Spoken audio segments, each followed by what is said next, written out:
Welcome to the Effortless English Show with the world's #1 English teacher, AJ Hoge, where AJ's more than 40 million students worldwide finally learn English once and for all, without the boring textbooks, classrooms, and grammar drills. Here's AJ with a quick piece to help you learn to speak fluent English effortlessly. I'm AJ Hoge, the author of Effortless English. Learn to speak English like a native. That's my book. Join my VIP program. Speak English powerfully. Speak English fluently. Speak English effortlessly. Think in English. Commit. Join my VIP program today. Join today at effortlessenglishclub.com. If you're a member already, keep going, keep going, keep going. Join my VIP program at effortlessenglishclub.com. That's effortlessenglishclub.com. Back today. I had a break yesterday. I had baby duty. Had to take care of a baby yesterday. And that baby sucked all my energy. I had no more energy left to do a show. And in fact, spending the whole day with the baby made me realize, oh my God, I really need to do this reset I was talking about. My energy is too low. I've been eating much too much sugar and junk. And so I started today. You can join me if you want to. I'm calling it a juice reset. My juice reset. I started today. Basically a juice fast, but not exactly a juice fast, kind of a juice plus protein fast. I'll talk about that in a minute. But reset. Break all those bad eating habits again. Reset. And really, I like to think of it instead of as a juice fast, because fast means to not eat. So it is a juice. It's called a juice fast. Most people will call this a juice fast, when you only drink juice from vegetables and fruit. They call it a juice fast because they are fasting from everything else, right? They are not eating anything else. Everything else they are avoiding, not eating, only drinking fresh juice or water, of course. On the other hand, I like to call it a juice flood. A juice flood. A flood is like when a river gets very high, right? And the water goes everywhere. So it's a huge amount of water and it floods the area. Covers the whole area. That's a flood. I call it a juice flood because I think of this as flooding my body with nutrition. Right? Quite suddenly, I'm drinking lots of vegetable and fruit juices, so I'm getting this huge amount of nutrition from all those vegetables. That's why I like to call it a juice flood. I'm flooding my body with a huge amount of great nutrition. And at the same time, because I avoid solid food, right? I avoid chewing solid food, then my digestion, right? My stomach, my digestive system, digestion gets to rest. So the body gets a lot of great nutrition and also gets to rest and heal. And of course, the other benefit of this, I discussed before, is mental.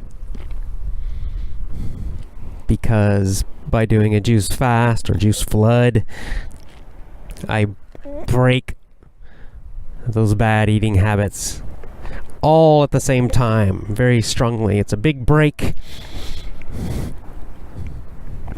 to reset those eating habits, reset those tastes. those desires, those food desires, right? So I started that today. I had a nice vegetable juice this morning, some water. I am also adding a protein shake to this. I'm doing 1 or 2 protein shakes per day also. Again, that's easy to digest. Very easy to digest. And I'm adding the protein because I want to keep muscle. If you don't eat or drink any protein, then you will lose muscle also. You'll lose fat, but you'll also lose muscle. I don't want to lose the muscle. So I'm doing a couple protein shakes a day. It'll be enough to keep my muscle. I'm not trying to build muscle during the fast. I just want to keep what I have. And a lot of people recommend this, especially for longer juice fasts, to add in 1 or 2 protein shakes each day. Keep your muscle. Some people also recommend adding fish oil. I'm going to do that also because that fish oil has some important types of fat. They're hard to get, called omega-3 fats. They're hard to get in any other kind of food. Plants don't have that kind of fat, and that kind of fat, that kind of oil is very, very healthy, which is why many kinds of fish are very healthy. So I just take 1 fish oil capsule also each day. So that's my reset. How long am I going to do this reset? Right now I'm planning 10 days because I have to travel in 10 days. So I'm gonna plan to do this until I have to travel. Basically, it gets me to the end of the month. So from now until the end of October. I'll see how I feel at the end of October. If I feel good, if I'm feeling really good, I might do it longer. I might keep going for a while. If I feel like I want to break, then I might stop at that point.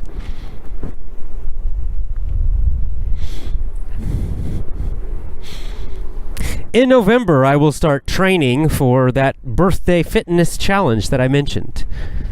So this is also this juice fast, or this reset, is my way of starting my new training. I'll start by improving my nutrition, by doing this reset, let my body rest and heal, and then I'll start that training. Now during this reset, I'm not being lazy. I'm resting my body by avoiding food, but I'm continuing to do my normal exercise. My normal exercise right now is I walk about 1 hour per day, 1 to 2 hours per day, but most days I'll walk about an hour with the backpack with some weight. And I do calisthenics each day, some kind of body weight exercise. For example, today I did handstands, and I did a deadlift, a few deadlifts. Tomorrow I'll do push-ups. 5 days a week I do body weight exercise. I'll continue the body weight exercise, and I'll continue the walking, the rucking.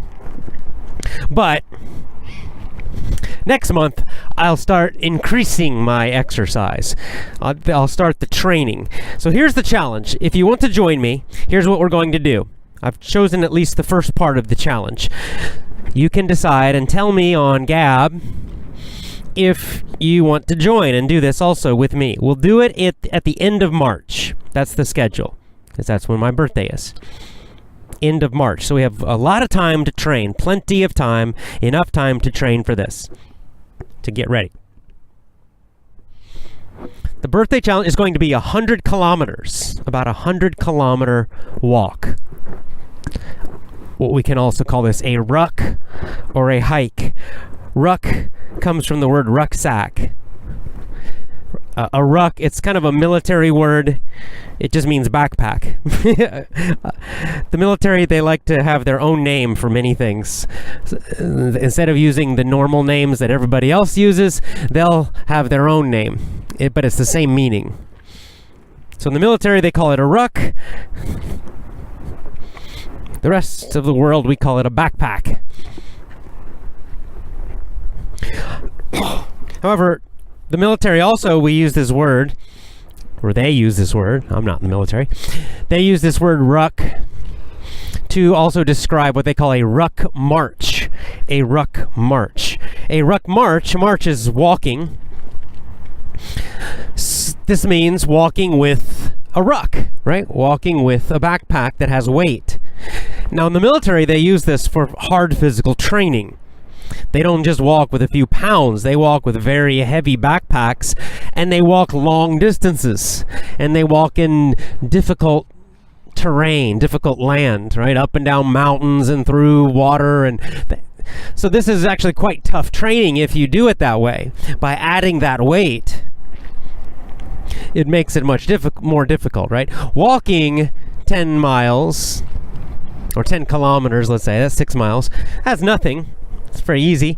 But if you add a heavy backpack, it becomes more difficult.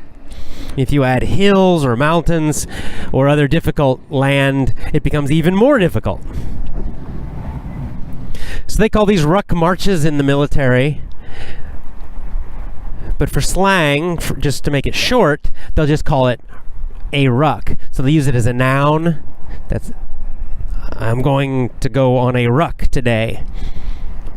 Just means a ruck march, right? A hike with weight. And they also now use it as a verb, to ruck, right? Let's go rucking.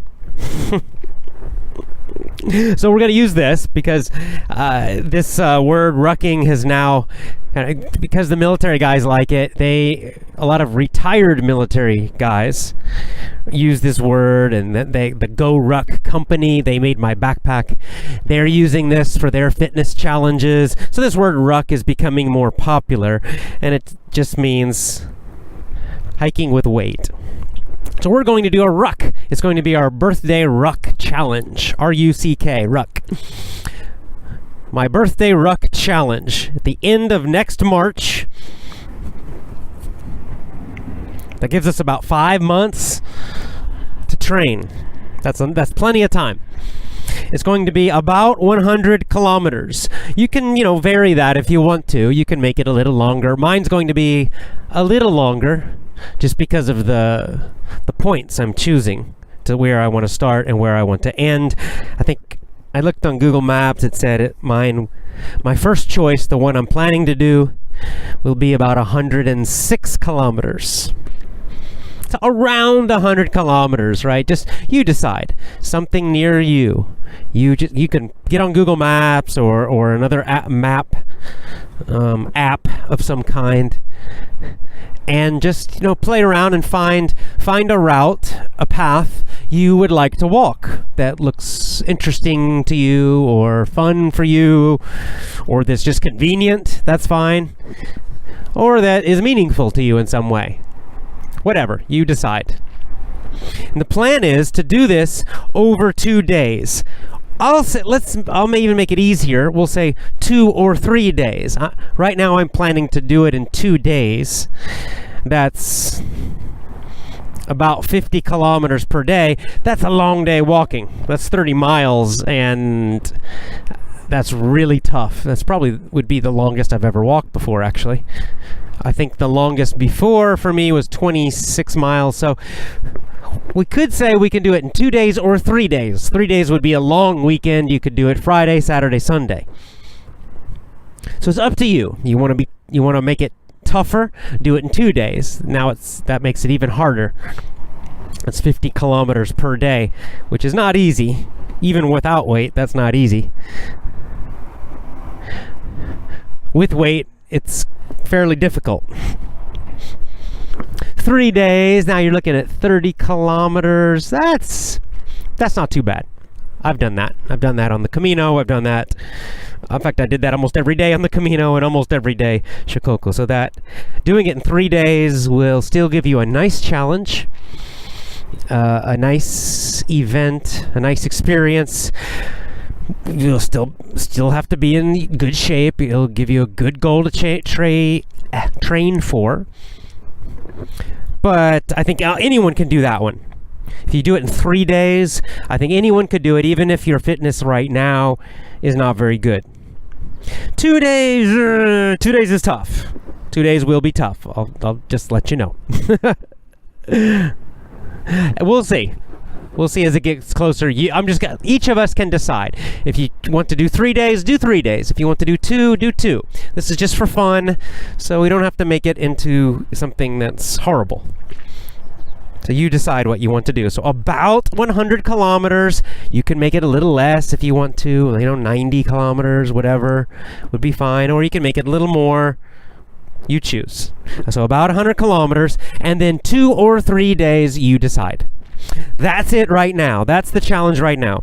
We can possibly add other things if you want to. I'm thinking about some other things to add to the challenge. I mentioned before. One thing I'm thinking about adding is a calisthenics test, a body weight exercise test, right at the beginning. Right at the beginning of starting. I'll have a goal and try to do a certain number of max push-ups, maximum pull-ups, squats, handstands or handstand push-ups, something like that. This is kind of optional. I want to do this just because it will encourage me to work hard, training body weight, and work hard to keep muscle and keep strength, which is important to me also. You don't have to do that, but I'm thinking of adding a calisthenics test. I mentioned before, I'm thinking possibly adding burpees, but I'm not sure, because if we do 2 days, if I do 2 days, 100 kilometers in 2 days, that might be enough. Adding burpees would be a lot. 100 kilometers in 2 days is already pretty good, especially with a backpack and some weight. And that's the third thing. We can add weight. Well, I think everyone probably will have a backpack just for convenience. Bring your clothes, bring foods and snacks and water, all of that. We can decide, should we have a minimum weight for the backpack or just whatever, anything you want. It's up to you. I haven't decided that either. But right now, 100 kilometers in 2 or 3 days. This will be at the end of March, sometime around the end of March. Probably do it on a weekend. If you do it in 3 days, so you could do Friday, Saturday, Sunday.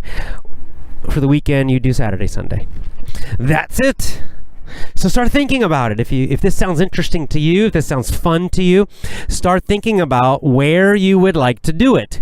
Right? We're all going to do this in different locations. That's part of the fun, because we can take pictures and share our stories on Gab or other social media. So I'm planning my main one. Choice number 1 for me, I mentioned, is to start at Toji Temple in Kyoto, Japan. Kyoto, Japan, very great city. Starting at a specific temple, and then walking down to the south, going through Osaka, into the mountains, and finishing at Koyasan. And Koyasan is like a Buddhist temple area at the top of a mountain. That is about 106 kilometers, that trip. So for me, that has like a symbolism, right? I'm starting at a temple, walking through Japan, and finishing at Koyasan, which for me is a very special place. I love Koyasan. That's my first choice. However, I also am going to make a backup choice, because there's only one problem with my plan, and that might be the weather. Because Koyasan's in the mountains, end of March could still be cold enough to have snow. And I really don't want to walk through a lot of snow. I don't really like cold weather. I don't want to walk through snow with wet feet, and yeah, that I would like to skip. So if there's snow in the mountains, I'll have a backup path. Probably my backup path, I'm thinking I would start in Kyoto, but maybe more north Kyoto, like the top of the city, and then walk down probably somewhere in Osaka. or maybe Nara, which is another cool place in Japan, and then turn around and go back the next day. That would also be about 100 kilometers, but I would avoid the high mountains with the snow. So what about you? You can start sharing. Think about it now and start sharing your ideas of where you think you might like to do this rucking challenge, the AJ's birthday rucking challenge. 100 kilometers in 2 or 3 days. Right now I'm going to try for 2 days because that makes the challenge much tougher. That's 2 30-mile days, 2 50-kilometer days. That's not easy. That'll be a good challenge to train for.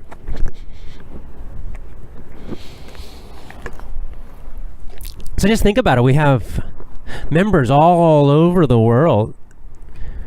We could get some really interesting pictures and stories and ideas. Well, one thing I'm looking forward to as you guys do this, as you all do this, the Effortless English family, is to learn more about different walking areas all around the world and different parts of the world. See, when I travel, I love to do walking trips now. For me, I've traveled so much now. Honestly, I don't so much enjoy normal tourism stuff. Just sightseeing, seeing the famous buildings, that kind of thing. For me, it's a little boring now. I don't really like that so much. I can do it 1 or 2 days, but I don't want to do that for a long time.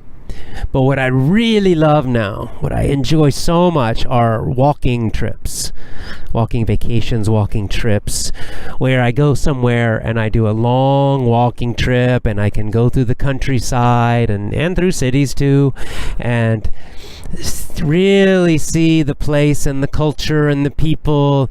It's such a great experience, and be outdoors all day and get exercise. I just love that. You know, of course, I've mentioned many times, the Camino de Santiago was my most recent walking trip. It was such a great experience, so fantastic. I did one in Shikoku, as I've also mentioned before, which is in Japan, another 30-day. But even shorter, I did, was it about 5 days, I think it was, in Nepal, in the Himalayas. Did that with my wife and my cousin. We had a great time. That was my favorite part of the trip to Nepal, was walking in the mountains. So great. In America, I've got several places I like to go. I've mentioned the Appalachian Trail. Love it. That was a big part of my life when I lived near the Appalachian Trail. I used to walk there and go for hiking and camping trips there frequently, very frequently. Kaula recently, probably about a month ago, maybe 2 months ago, some information. I think it was called the Lycian Way in Turkey, which looked quite interesting. An old path, Greek or Roman, I think, originally, so very old.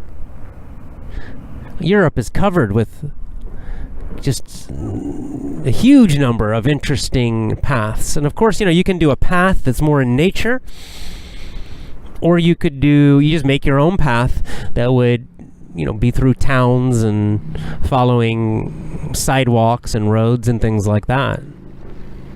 The one I'm doing here, this one I talked about, if I do Toji Temple to Koyasan, most of that would be through towns, just following roads, actually. Kyoto's a big city. Osaka's a big city. Everything in between is basically towns and cities. Most of that trip for me, of mine, will be city, except for the end.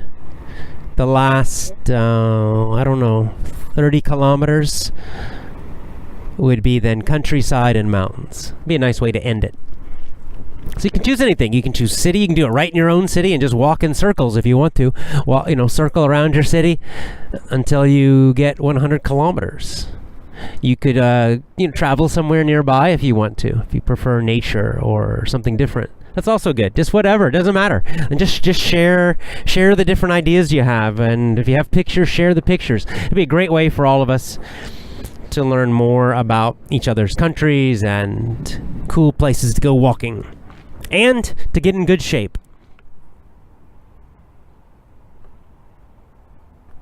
As part of that, if you like, optional, just your choice. But if you like, you could join me and do a juice fast. Do it, start now or start the next few days if you want. Of course, you need a juicer. So you need to buy a juicer if you want to do juice fasting. Unless you live in some place where you can buy fresh juice. If you do a juice fast, don't buy juice at the store in a box or a can. Don't do that. That's mostly sugar. Most of the nutrition is destroyed. You're not going to feel good if you're drinking that kind of juice all day. Not good. You'll be getting a huge amount of sugar. Would not be healthy. So only do the juice fast with fresh juice, right, that's made right there. You've got the vegetables and you're putting them into the machine and then you drink it. But if you like, right now, if you can, or you could do it starting next month, do a juice fast with me. Tell me how you're doing. We can share our juice recipes and our experiences doing the juice fast. So if you like, you can join me with that also. Let's all get healthy and energized.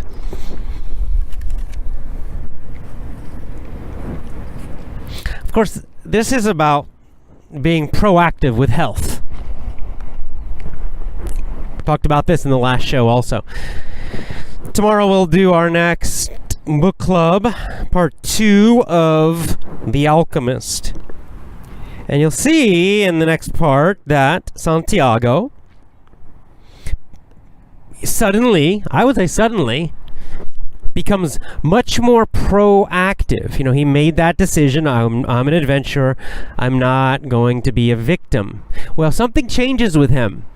We'll see a really interesting change in his decision making and his actions. That decision he made not to be a victim, that decision to be an adventurer, it has a strong effect on him, and we see it immediately in the next section. Because in the next section, he's not just reacting anymore. In the next section, he's proactive, not reactive.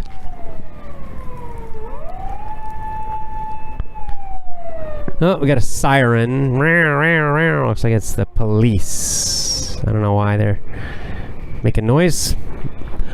It's because it's a city, and cities are noisy.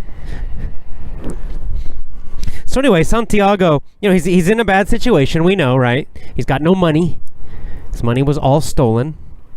He's in a strange foreign land. He does not speak the language locally. He has no job. Kind of a bad situation he's in. But he's got a different mindset. His mindset, I'm an adventurer now. It's a proactive mindset. And you'll see what he does immediately is he attacks his problem. He doesn't just wait and hope for good luck. He starts making deals. He starts looking for opportunities. He creates opportunities. And it starts with the crystal shop, which is the next section. There's a crystal shop. Crystal is kind of like a glass. Nice glass. Very nice, pretty glass. So he's walking around the town, and he's hungry. And he's looking, he's hunting, right? He's hunting for opportunities. He's hunting for a way to make money. He's hunting for a way to get some food. And he finds this crystal shop. They're selling glasses. And immediately, he doesn't just sit around doing nothing, hoping for good luck. No, he actually takes some action. He makes a deal with the owner of the crystal shop. He says, hey, I'll clean the glasses for you if you'll give me some food. If you give me some food, I'll clean these glasses. Right? He's making a deal. He's taking action. He doesn't wait. The crystal shop owner doesn't tell that to him. No, he offers it. right? He's become much more proactive now, because before he would just wait. He would wait to get a dream. Then he would, oh, what should I do? What should I do? He had all this doubt, and then he needed, the old king or his father to help him and guide him. But now he's got no one guiding him. He's actually taking action. He's just trying ideas now. He's trying to solve his problem. He's being much more proactive. He wasn't like that before. It's a very strong change with him. He's still going to have problems. He still has a lot of challenges coming, and he will get help in the future too. But it's a very interesting change of mindset he has, because now he is more of the master of his life. He's not waiting around feeling bad. He's not waiting around, oh, what should I do? What should I do? He's just trying things, experimenting, making deals. So he says to this guy, I'm hungry. I'll clean your glasses. Feed me. The guy doesn't say anything. The guy, the owner of the shop, does not say yes. He also doesn't say no. He just kind of, So Santiago just starts doing it. He doesn't care. The guy doesn't say no, so Santiago just goes for it and he cleans all the glasses. And this is probably a little bit of good luck. After he cleans the glasses, somebody comes into the shop and buys one. So the shop owner kind of sees, maybe this kid's kind of good luck. This young man seems like he's good luck. He's obviously wants to work hard. He's very, very proactive. So he offers him a job. He gets some food. Boom. His biggest problem is now solved. Santiago's biggest problem solved. Why? Because he took action. He was very proactive. He didn't wait around. He didn't sit around crying about his bad luck or his bad decisions or his mistakes. He just went forward. He hunted for opportunities. He created that opportunity, and it works great for him. So he gets a job. He's got food. His biggest problem now solved. And of course, more things happen. We'll talk about that tomorrow. But I just thought it was really interesting how this next section, he starts off with such a different attitude. Just it's that mindset change that's the difference. Nothing else is different. It's only 1 day difference, so it's not like his body didn't change. He didn't suddenly get money. Nothing else changed except his mindset. But that's a very powerful change. We'll also see, in fact, right at the beginning, we are introduced to the owner of the crystal shop. And we see that the crystal shop owner is actually very reactive and passive. He has become that way. He started his little shop at the top of a hill, but his business is not good. He's not selling much. Business is not doing well. He has too much competition in other places selling crystal. His shop is kind of high up on the hill, so a little difficult to get to it, for people to walk up there. So he makes a lot of excuses. Right when we meet him, he's kind of thinking about how he's a victim, right? That he's had all this bad luck. Oh, my crystal shop's in a bad location. Oh, business isn't very good. Oh, there's too much competition. Oh, there's nothing I can do. Very passive. The crystal shop owner is not hunting for opportunities. The crystal shop owner is not proactive. He does not have a hero mindset. He does not have an adventurer mindset. And in fact, he does not have an entrepreneur mindset. He's not thinking like a business owner, really. He's thinking more like an employee, like it's just a paycheck and bad luck, I hope something changes. Right? But he's not taking any action, he's not doing anything to find or create new opportunities. Santiago's the one that has that mindset. And we'll see tomorrow when we talk about it how Santiago then causes a lot of very positive changes for this business. He helps this guy's business a huge amount. Big improvements for this business because of Santiago. And it's because of Santiago's proactive mindset. That's the power.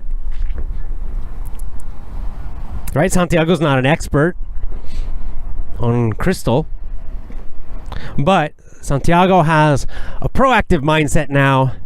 The owner doesn't. And we see this message again from Paulo Coelho, how mindset is so important. And just that change to a proactive, aggressive, hunter, adventurer, hero mentality can completely change everything with a little time. And that's true for you. Your English, right? You're completely changing your English, your spoken English ability, your ability to understand English, your ability to speak English. How? Why? Because you, with English, you decided to become proactive. You took action. You didn't just wait around hoping. You didn't wait for the school teacher to tell you what to study, what to do. You didn't just sit and take your test. No, you decided, these school methods are not working. I don't like the results. I'm not getting good results. I'm not getting the results I want. So you became a hunter for opportunities, right? You got the hero, the adventurer mindset. You started proactively looking for better methods, better ways, opportunities to improve your English. You looked, you searched, you talked to people maybe. You did internet searches, looking. Maybe you tried several different methods, several different shows and podcasts. And then you found Effortless English. But that's not enough. Just finding it's not enough. You decided to take action, to try it. Like Santiago with the glasses. He didn't just go into the shop and sit there and hope to get a job. No, he said, I'll clean your glasses if you give me food. And then he just started doing it. He was quite aggressive with his action. Well, and you too. You're using Effortless English. You're listening to the podcast every day. When you're really motivated, you join my VIP program.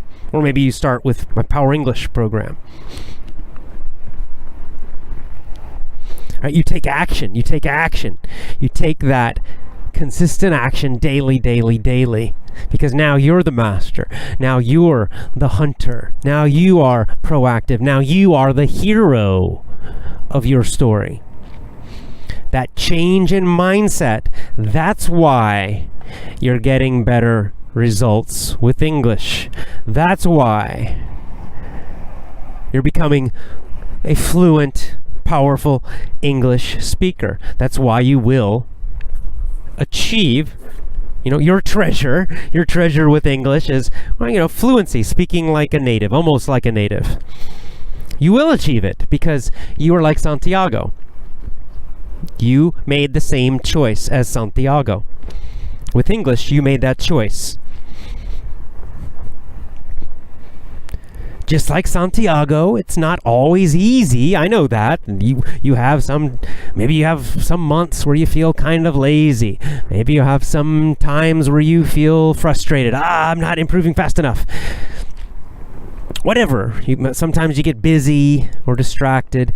Santiago, we will see. He still has a lot of very difficult challenges coming. In fact, the closer he gets to his treasure, as he gets closer, the challenges become bigger and more dangerous. This is one of Paulo Coelho's messages. He says this message directly later in the book. He says it several times, that this is what happens usually in life.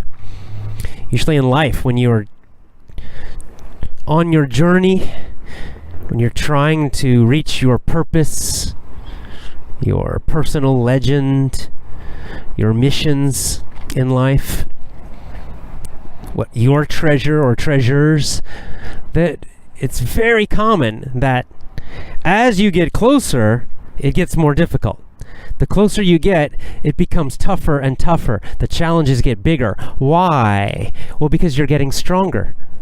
Each step closer, you're stronger. So now you need a bigger challenge. Right? So you take another step forward, now the challenges are tougher. You take another step forward, the challenges become even bigger. This is life. But he sees this as a very positive thing. It's a good thing. It's like lifting weights, right? You have to keep adding the weights. If you don't add the weights, you won't get stronger. Your progress will stop. Well, spiritually, mentally, emotionally, spiritually, we need those challenges too to grow wiser. When we talk about our bodies, we usually talk about getting stronger. But spiritually, we're getting wiser and wiser. And we also need bigger and bigger challenges to continue getting wiser and wiser. You know, there's a reason, we read these stories of saints and prophets, holy men, and the challenges they had. In fact, challenges they chose. No one forced them. They chose, for example, to go into the desert and fast for 40 days. That's an extreme challenge, okay? But why did they do that?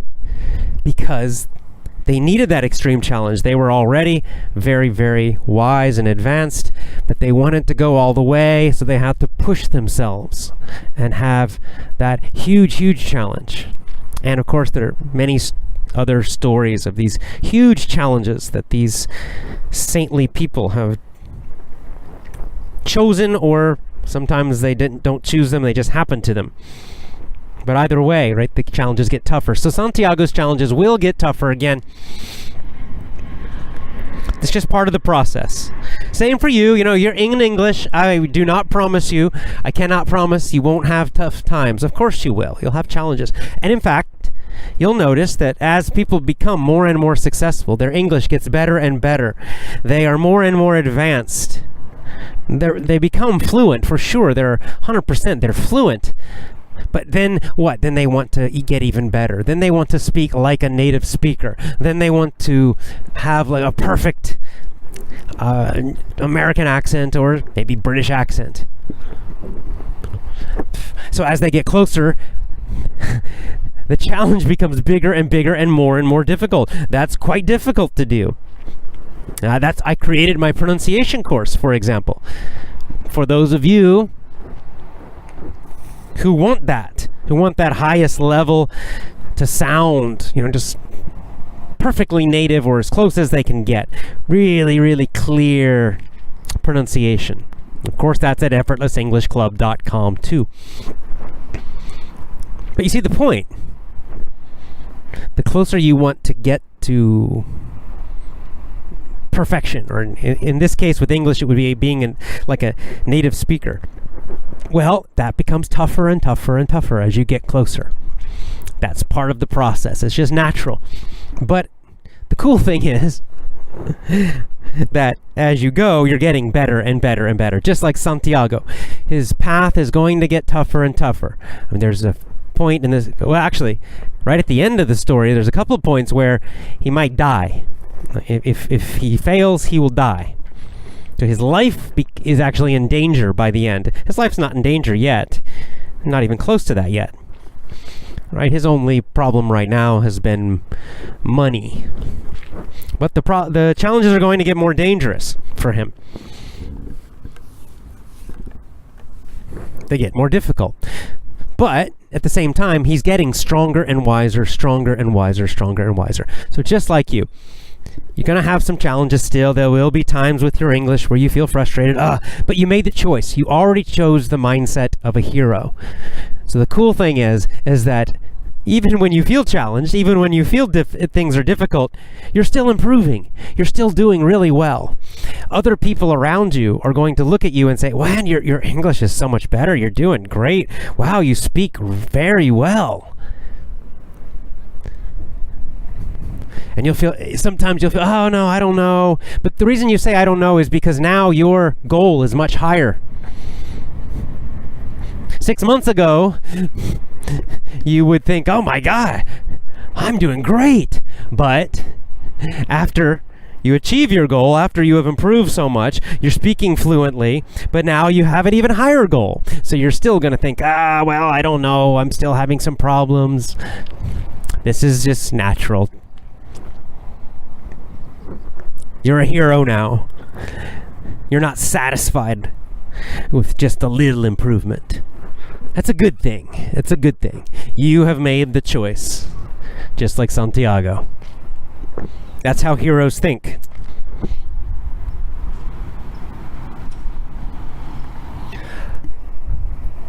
I would like you to think of other areas of your life where you will make this same change of mindset. We all do this, including me, where in some parts of life, we make this decision. We choose to be a hero. We choose to be an adventurer. We choose to be proactive. And yet, we also will be foolish, and in other areas of our lives, we'll still think like a victim. And we'll complain, and we'll feel bad, and we'll have that victim reactive mindset. And usually we don't even realize it. We don't realize how important that mindset is. We don't realize, I have this proactive, strong mentality, and I'm doing well with English. What if I use the same proactive mentality for my health? What if I use the same proactive mentality for dating or marriage, parenting? What if I use the same proactive mentality with money, business, career?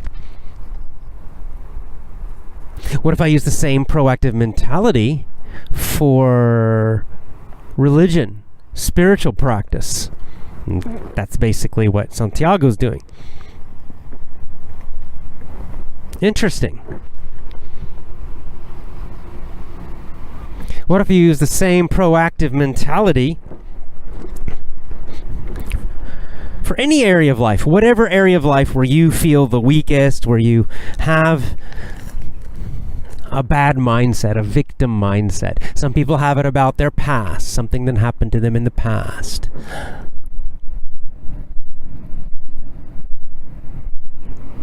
The mindset change is always the first and most important change. You've got to change the mindset first. After that, then you change methods and techniques, right? The details.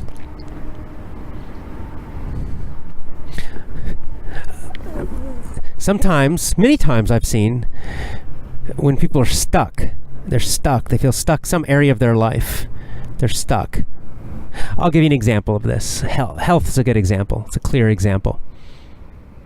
I've noticed a lot of people in the United States, in my own family, who are just stuck with their health. They're overweight, they're unhealthy, they have all these, different kinds of diseases like diabetes and of course they realize it, but they have a victim mentality. They always sound passive when they talk about their health.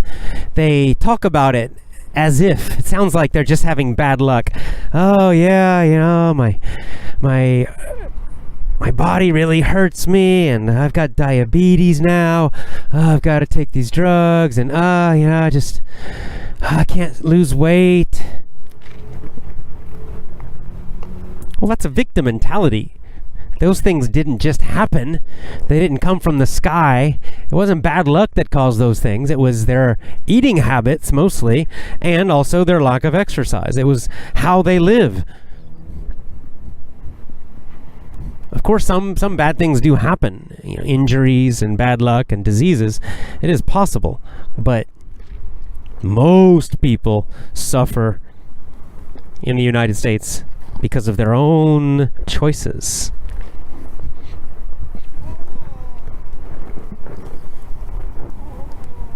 So this is their first problem, is they think of their health. They think of health and fitness in a very reactive way. Right? As if it's something happening to them, as if some power outside them was causing it, and they're just the victim of it. And this is why they can never change. A lot of these people that I care about, in fact, friends and family, well, family mostly, they sometimes, occasionally, they'll make a decision. Oh, I got to lose some weight. I want to lose some weight. I want to be healthier. But what they do is, what the big mistake they make is they immediately start to focus on techniques and methods, like problem solving. Okay, I'm going to try this diet. I'm going to try some diet, right? Usually some popular diet they heard about or they read about. Is that bad? No, not really. It's not bad. But the problem is they don't change their mindset first. They still have the same basic victim mindset. They're going to try this new diet thing that sounds popular, but really inside they still kind of feel like a victim. Really inside they have not change their mindset. They have not decided, oh, this is my fault. I did it 100%. I have to change my mind. I have to change my desires. I have to change my habits. It's all me. They don't do that. They skip this super important, most important first step that Santiago made. They don't change their mindset. And because of that, they always fail. They start a diet and they do it for a few days, maybe a week. But then what happens? It becomes difficult, or something happens to them. Usually they get busy, or they have some bad luck. Who knows? Something always happens. They have to take a trip, and then they just stop the diet. And they blame what? Oh, they just blame bad luck. Oh, well, I had to take this trip and I couldn't do the diet. Or I had to go to a party at work and they had all these cakes there and sugar, so I broke my diet. But then the next day they don't start again. They just use it as an excuse. And then they just go right back to all the same bad habits because they still have the victim mentality. So this is why I say that you gotta change that first. You did that with English. You did that before you even met me. Right? You did that yourself. You changed your mindset. Then you went searching for better methods. You decided to be the master of your own English learning. You decided to be an adventurer with English learning. You decided to be an independent learner. You changed that mindset yourself. You did that yourself. Then you found me. You found a good coach for you. You found a good method for you. You found good lessons and a good program. All of that you found, and you're using it. But you had to make the mindset change first. This is why sometimes if you try to push effortless English on a friend, like you have a friend and you try to convince them, you got to try effortless English, come on, you got to do it, come on, do it, you'll try it, and they try it, they don't like it, or they try it, then they quit after 1 week, or they just say, no, I don't want to do that sounds strange, that sounds weird. So why don't they do it, or why don't they succeed? Because they didn't change their mindset like you did. They still have the old mindset. That's why it's not working for them. That's why it's working for you, but not them. Because their mindset hasn't changed. That's why they will continue getting bad results. And really, it doesn't matter. It doesn't matter. They could try 100 methods. You could try to push them to try 100 methods, but they'll quit immediately after each one because their mindset is still very passive. They're still thinking like school students. So if you have a friend or family member who you want to help with English, you must first change their mindset or help them. You can't really do it, okay? You can try to help them, but they must do it themselves. But that's the first thing you should focus on, is getting them to change their mindset, to think like an independent learner, to think like a hero, to be responsible for their own learning, to think like an adventurer, proactive. Change that mindset, then they can have great success and can enjoy effortless English. And this is the same for you and I in all areas of life. So with my health right now, probably the reason my health is better than my family's in America, even though I have my problems, as you know, my bad habits, is that I'm proactive. I know I'm 100% responsible for my health. I know it's my choices. I also have a hunter mentality and a proactive mentality. I'm not waiting until I get diabetes, right? That's crazy to wait that long to become really fat and to have diabetes and to have a lot of diseases and feel terrible all the time, be sick all the time. No. When I start to feel just a little tired, when I start to notice that my habits have become a little bit unhealthy, then I realize that, well, I'm responsible. I have to take action. I have to do something. That's why, I'm choosing to do this juice fast, this juice feast, this juice reset. Other times I've done other things, but the main thing is take action and make those opportunities. Think like a hunter, think proactively. And I encourage you to do the same. If you're having money problems, you need to think proactively. Not blame the economy. Don't blame your jobs. Don't blame the politicians, right? You've got to start thinking proactively like a hunter, like an entrepreneur, like we learned in Rich Dad, Poor Dad. And then that's when your money situation will really start to change, when you change the mindset. That's why Robert Kiyosaki wrote about mindset so much, even in a book about money and finances and assets and liabilities. He taught all that, but he also talked a lot about fear and emotion and mindset, because it's so important. It's the first change and decision you must make to succeed with anything. I would say the same is true for dating, by the way. Again, for young men out there who are very frustrated, I understand, so was I as a young man. Very frustrated. And for a while, this was my weak area in life when I was younger, because I had a victim mentality. Right? Why am I so, frustrated with girls, and what should I do? And I blame girls, I blamed everything else. I didn't know, I blamed bad luck. And it changed when I changed my mindset, when I decided, well, wait a second, I'm responsible. This is something about me. I'm doing something wrong. My attitude's wrong, or my communication skills are wrong. There's something. I don't know what it is, but there's something, and I'm going to find it. And I'm going to start making changes, and I'm going to research and search and look and find out the truth about dating and men and women and how they think differently. And for, as a man, what works for dating, and how do you really attract women? And it took me a while. It didn't happen immediately, kind of just like Santiago. I had to go through some challenges and ups and downs. So just like you with your English, I had to try different methods and read a lot of books and studied and thought. But then I got red pilled. I got more and more of the red pill. And I figured it out to my satisfaction. The main change is I had a change of mindset. Every part of life.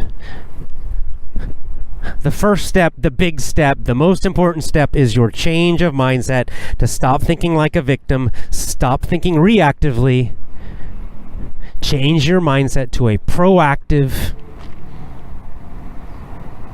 hero, adventurer mindset. From there, you are on the path of success. All right, tomorrow I'll be back and we'll discuss all of part 2, our second book club show for The Alchemist tomorrow. Likewise, I encourage you to choose my VIP program. Take action. Change your mindset. Commit. Take action. Stay with it. Keep going. Join my VIP program. Speak English powerfully. Speak English fluently. Speak English effortlessly.